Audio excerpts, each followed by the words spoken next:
Hello guys, good morning! So actually kanina pa ako nagising 5 AM and naka-hair nito ako kasi kami kanina, naggumawa kami ng longganisa. So maagang umalis pa kanina para bumili ng meat. And ayun, nakapaghugas siya ng plato dahil nag-update ako ng mga items. But anyway, ngayon, liligpitin ko lang to. TV ni Hagrid.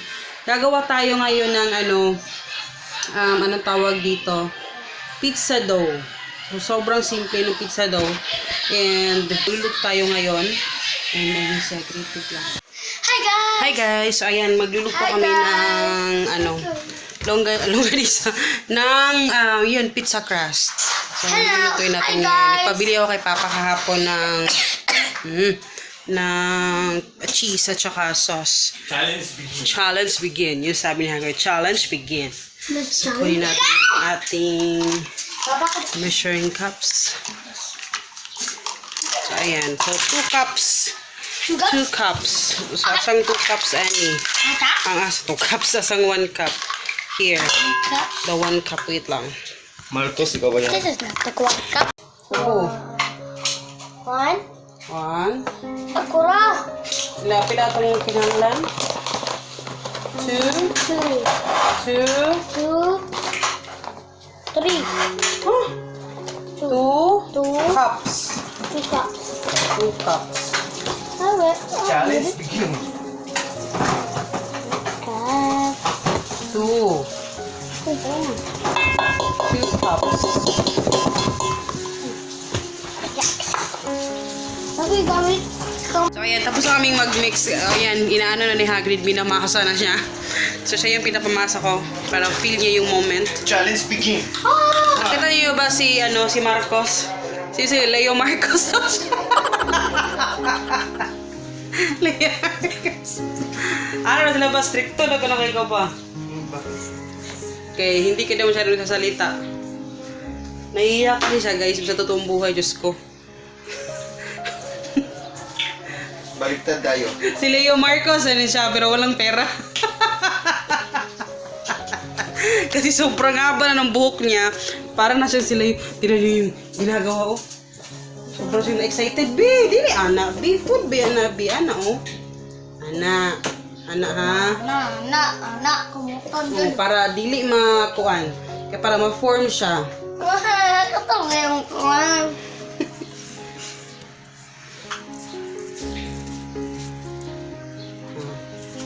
Mama na dayon, ha? Kayo niya, ikaw mag-circle sa dough, ha? Later, ha?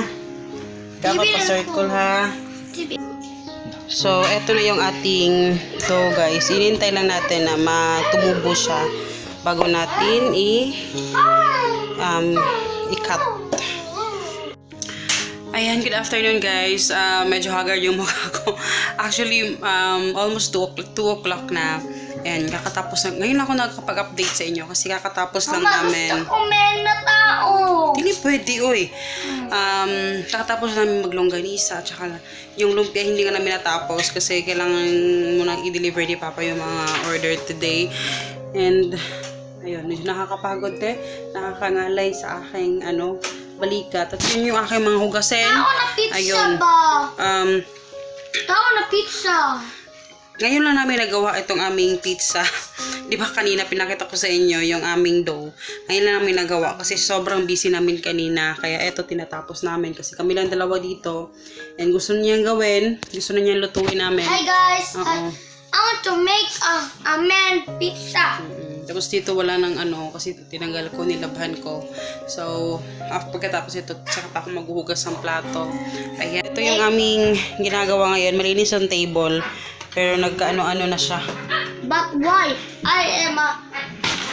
Ayan, tapos ganyan.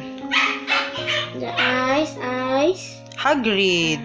I need a eye because I need a tao pizza. So, ayan siya. Hindi siya ganun kaganda yung aking pizza, pero nakagawa tayo ng isa. Ayan. Tapusin lang namin to, guys. So, eto na yung Hello ating... guys! I will make up I put there. Hindi ko alam kung iba talaga yung trip niya. So, gusto niya ganyan yung itsura ng kanyang dough. So, ito yung nagawa ko. Hey, Konti wala lang. tuman. Hi guys. Wala tumanay mo, ha? Then, maglalagay tayo ng cheese. Ilalagay ko na siya diretso. Ayan. Tapos, ayan, nagawa natin. Lalagyan ko diretso ng sauce. Actually, sa pan talaga to. Pwede itong iluto sa kaldero or sa ano ninyo, kalaha. yung mga ano, yung lutuan. Ayan. Tapos, takpan lang. Ayun, maluluto na ito. But since tinatamad na ako, guys, at may oven naman, so ididiretso ko na to sa oven kasi pagod na ako. Ayan. So, ayan na guys, nagkalat yung mga cheese, ano. Inaantok ako. Inaantok ako. Yan, si Hagrid yung naglalagay sa mga hot dogs. Tapos, nag-preheat na rin ako ng, ano, Hot dogs. oven. Hey, si Luton. Inaantok ako. Sobrang napagod talaga ako sa, ano, kanina. Medyo marami kasi yung aming ginawa na longganisa. Next time, pag-uusapan natin yan. Yung about sa ano, yung mga interesado dyan sa pagbibusiness ng ganito. Op, chuchay! Tignan nyo. You all love cheese. You all love Saan cheese. na Hagrid? I love it. Hey. Ano natin to? Iluto No, na no, no, no. natin. Ito yung trabaho niya. So, ito iluluto natin to I diretso. love cheese. Gusto ko sana sabay na silang lahat kasi sayang sa gas. Sayang sa gas kasi paulit-ulit ilang minuto din to ah. Ayan. Siguro ilagay ko na lang to, wait. Ayan.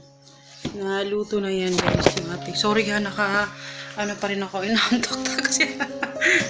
Mas naaawa ako kay Papa kasi yung pag-deliver kasi medyo pahirapan. Diba? Kasi iba yung pinagde-deliveran niya. Tapos, malayo. Wawa naman. So, buti nga ngayon meron kami nagagamit na motor. Pero, ano na namin yun eh. Ibabalik na namin mamaya. So, bukas na delivery, wala na kaming gagamitin na service. So, ayun. Ganun talaga yung life. So, ayan siya. Hindi ko alam kung okay na ba to, pero feeling ko okay na siya.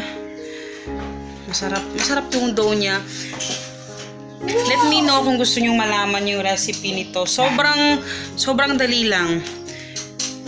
Hindi na ako gumamit ng yeast or anything. Wala na tao eh. So, okay po. Ayan.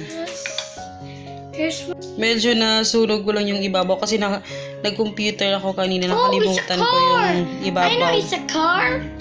Yung ibabaw na ano. Hey! Ano? Kain tayo guys. Sarap. Sarap yung dough.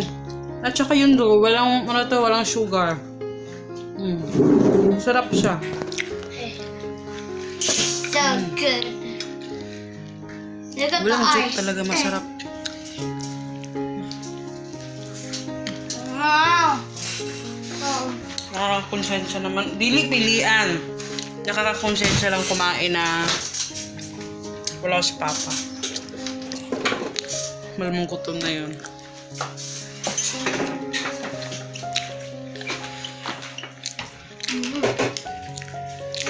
Kain tayo guys.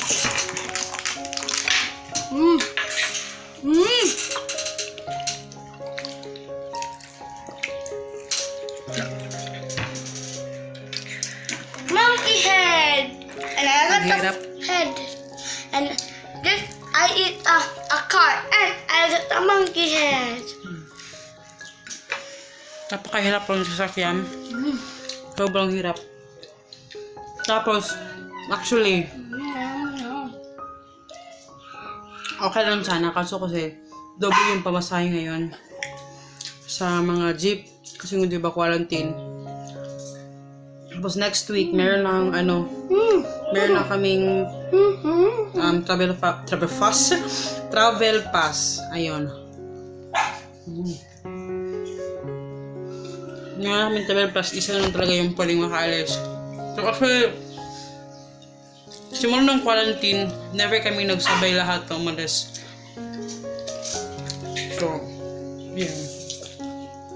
Wala ko masyadong vlog ngayon. Busy ako guys eh. Actually, may ba akong i-edit. Hindi ko na-edit kasi nga na-busy kami kahapon. Kahapon kanina.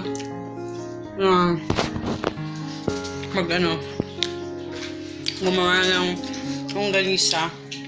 Yeah. Pakita ko sa inyo. Ito yung nagawa namin kanina lahat. Actually, nakuna na to kasi dineliver na yung iba. And, ayan. Puro to original. Mostly sa mga nabebenta, mga original nga original talaga yung gusto nila. So, konti lang din naman yung nagawa namin kasi dati talagang gumagawa kami ng longganisa. Nasa mga 10 kilos. Imagine ninyo, kami lang dalawa ni Papa, 10 kilos. Puti ngayon, 5 kilos lang kasi wala kaming freezer. Malaki. Mahirap. Kaya sabi ko, Hi guys! Wala nga natin 4 freezer kay parang naiko ang mga lumpia o kan ba? may mga lumpia pa kami ipapak mamaya. Kasi sa lumpia, recipe ko yan. Ako lang yung naghahalo po. Si Papa talaga yung nagro-roll sa lumpia wrapper kasi mas marunong si Papa kasi sa akin. Iba kasi yung pag-roll ko. May standard si Papa sa pag-roll. Kaya siya yung taga-roll. Ako yung taga-halo, taga-mix ng mixture. Siya yung taga-roll. Ako naman yung maglalagay sa mga cellophane, magsisealed, maglalagay ng label. Yun yung trabaho ko. Sa longganisa naman, dati pa naman ginagawa namin, ako talaga yung taga-ano ng mga yung lagay ng longganisa. Ako yung taga-ano yun. Tapos si Papa yung tagapagtali kasi si Papa next time pag-usapan natin yung alam kong gusto i-share sa inyo na may mga talaga masaya ko sa inyo kung about sa paano si Papa natutong magtali ng longganisa kasi may tali talaga na yung way na pagtali na mas mabilis. Yun. Share ko sa inyo yan minsan. Ang sarap. Ang sarap. Hindi siya kasi ang ganda dito. Soft yung dough kasi nga, di ba tayo yung gumawa? Pag bumili kasi tayo sa grocery, di ba yung lasa? Sarap. Ang computer ko naka-on lagi kasi yan lang yung mayroon kami internet. Tapos nag-ano ako, check ko kung kasi wala kaming wifi. Diyan lang, tapos mahirap. Naka-on lagi kasi pag may nag-order. Sorry. Nakikita ko kagad. Sobrang nagustuhan niya. Harap. Sinalagay ko pa ito yung doon, no? Mama! Yung cortina. Mama! Kaya pa marututupit sa akong buwan, tinatong lang whale, sa kanan. Magsuulo. Hello! Good afternoon guys. Ayun, magla-lunch na tayo. Actually si Papa, papauwi pa lang. Pero mauna na tayo mag-lunch kasi halos mag-aalauna na. So ang ulam natin today is gulay. Kasi pag si Papa, yung nagluluto ng aming ulam, puro adobo. Sabi ko, bakit ka lagi naka-adobo? Kailangan may na gulay, ganyan. Kasi para naman mas healthy. Paling ko sa water na. So, ngayon na ako yung nagluto, nagtanong siya kung ano yung ulam. Hindi ako, sabi ko adobo. Pero hindi niya alam na gulay yung ulam namin. Kasi pag ako na nagluto, ngayon na ako nagluto, ayun. Nag-wash kag hands. Ito yung ulam natin ngayon guys. Ayan. manok to na niliit-liit ko na pag-slice. Tapos, merong ano yan, merong kamunggay, malunggay, alugbati, at saka Chicken. kangkong. Yan, masarap. Kain tayo. Wala, lugar chicken. Ayan, kain tayo guys. Na-miss ko to kasi ito yung lagi kong kinakain nung nagbuntis ako. Favorite ko to. Actually, kinakain ko to dati ng ano, puro ganito, walang rice. Sarap.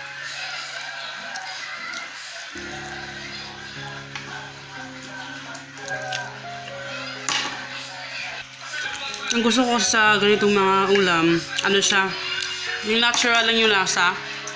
Napaka-natural yung lasa ng gulay. Yun yung hinahanap ko. Yung ano, natural lang talaga, para ang napaka-fresh. Wala na, mababa. Ang kita naman. Hoy! Hoy! Nahirapan na kasi siyang bukutsara yung tatirang sabaw. Ayan, hinigop na niya sa kanyang plato.